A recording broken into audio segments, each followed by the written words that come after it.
You mentioned that you treat cancer patients. Is it safe to assume that you treat patients who are also undergoing chemo or radiation Yes. as a form of therapy?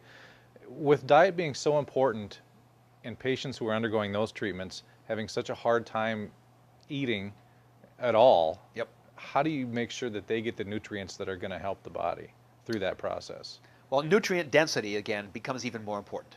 We want the foods to be as nutrient dense as possible because if somebody is already, because they feel like crap, Mm-hmm. uh, eating way less than their body should be consuming as far as calories, we better make sure that what they are eating has as many of the nutrients as possible and as few of nutrients they shouldn't get. So that's Mm-hmm. back to nutrient dense food. Because it's very, very well known and very well accepted. It's not one of the things that people go, that's not true. That more of the people that die of cancer actually die of either the side effects of the chemotherapy, which is a vague term, or cachexia, which is wasting away from not being able to Mm-hmm. eat because they're basically too nauseous all day and throwing up to think of food. And so, we're killing people while we're trying to kill the cancer cells. We, not being me, I don't do any of that. And so, yes, because I treat people that are also on chemo and or radiation, and I give them the research studies. I don't want to get in any trouble because if I get into trouble, I can't help people. Mm-hmm. So when somebody says, should I do chemo? Well, I can't answer that question. Should I do radiation? I can't answer that question. I mean, if they ask me whether I would, I will answer the question. But if they say, should they, I go, I can give you copies of research studies. I can give you books that go over what's going on. I can even tell you how some of the research was jeopardized to mislead you into believing something that isn't true. But you get to make those decisions, and I will still treat you even if you are undergoing chemo or radiation. I'm going to do everything I can to support your liver and kidneys so that they can do a better job of not just getting rid of any old poisons, but to also get rid of all the excesses of the chemo and the death caused by radiation, because that's very important. Mm-hmm. And we have to make major nutrient density. So I may have people, for example, drinking super, super nutrient dense smoothies because somebody has no energy. They don't want to chew.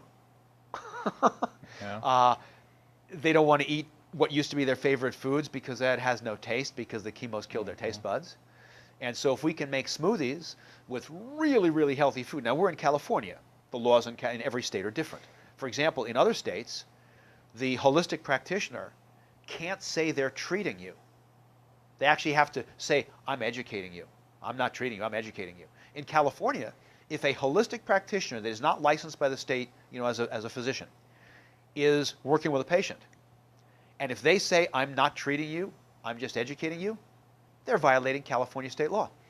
Because we passed an ordinance here many years ago, I think it's 2053.5 and 6 of the Health and Safety Code, where you are required, if you're not a state licensed physician, which I'm not, to have a waiver form signed by the patient before you begin talking to them. The first thing they do when they come into the office, which I do. And you can put all your stuff in there that you want to put in, but no matter what else you put in, there are some things that are required by the state. It must have the phrase, the treatments I provide.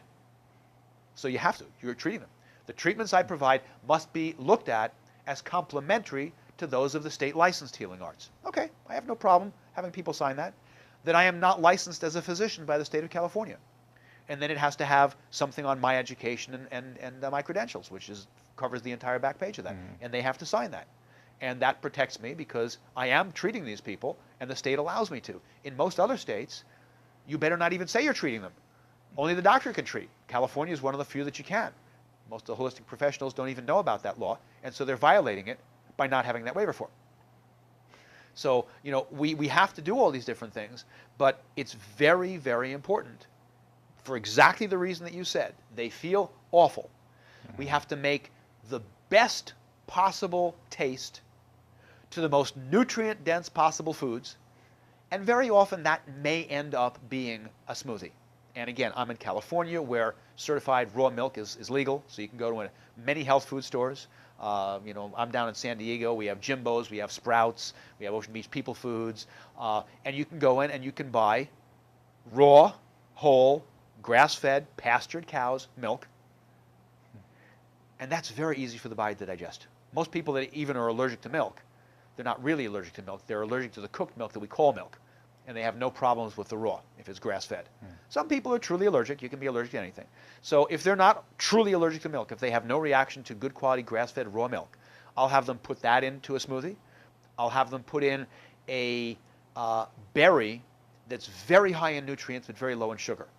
That's wild, not commercial organic, wild organic blueberries. They're much smaller and they have a lot more antioxidants in them.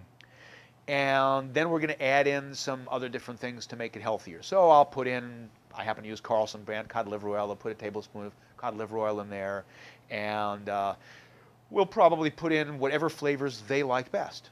Because, like you said, they don't want to eat. So we have to make this delicious. This has got to taste like, oh my goodness, this is healthy? This tastes like a thick shake from when I was young. Yes, that's what we have to make it taste like. So if they love chocolate, we'll put in cocoa powder. Now it's bitter. Okay, now we have to put in stevia or Yacon syrup, which are non-harmful sweetening agents, and bring the sweetness back up again. Maybe the person loves nuts. What's your favorite nut? Oh, I like cashews. Okay, anything else? Yeah, I like walnuts. All right, we get some good organic cashews, some good organic walnuts, both raw. We put in enough of the blueberries to make it thick because they're frozen. Because if it's not thick and you put in nuts, when you finish your last sip, all the nuts are at the bottom. If it's thick, the nuts are everywhere. Every time you take a sip, you've got some nuts in it. So we do whatever is necessary to make it taste fabulous and to give them variation. So tomorrow, put in some peanut butter. The next day, put something else in. The next day, take out the chocolate. Put in some natural vanilla drops. I want to make it so that they say, I'm not really hungry. I know I need to eat. And thank you for giving me something that tastes good enough. And I'll probably put in a powdered multivitamin and some powdered or liquid vitamin C. Whatever I want has to go in there to make it easy. So that's the way I get around the fact that they don't really want to eat, and we have to give them nutrients. Yeah.